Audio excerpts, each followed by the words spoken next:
नमस्कार दर्शक बंधु सरकारी कर्मचारी पेंशन भोगी एबे आसला एक खुशी खबर।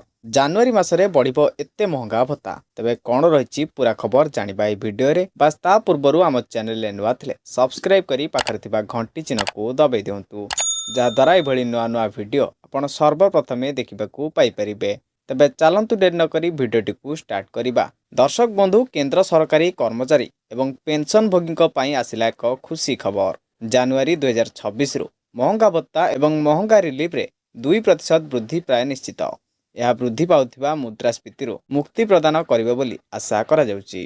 यार अर्थ हेउची केंद्र सरकार अधीन रे कार्य करुथिबा सरकारी कर्मचारी एवं अवसर प्राप्त पेंशन भोगी पई दरमा एवं पेंशन वृद्धि पाइबार समय आसीची।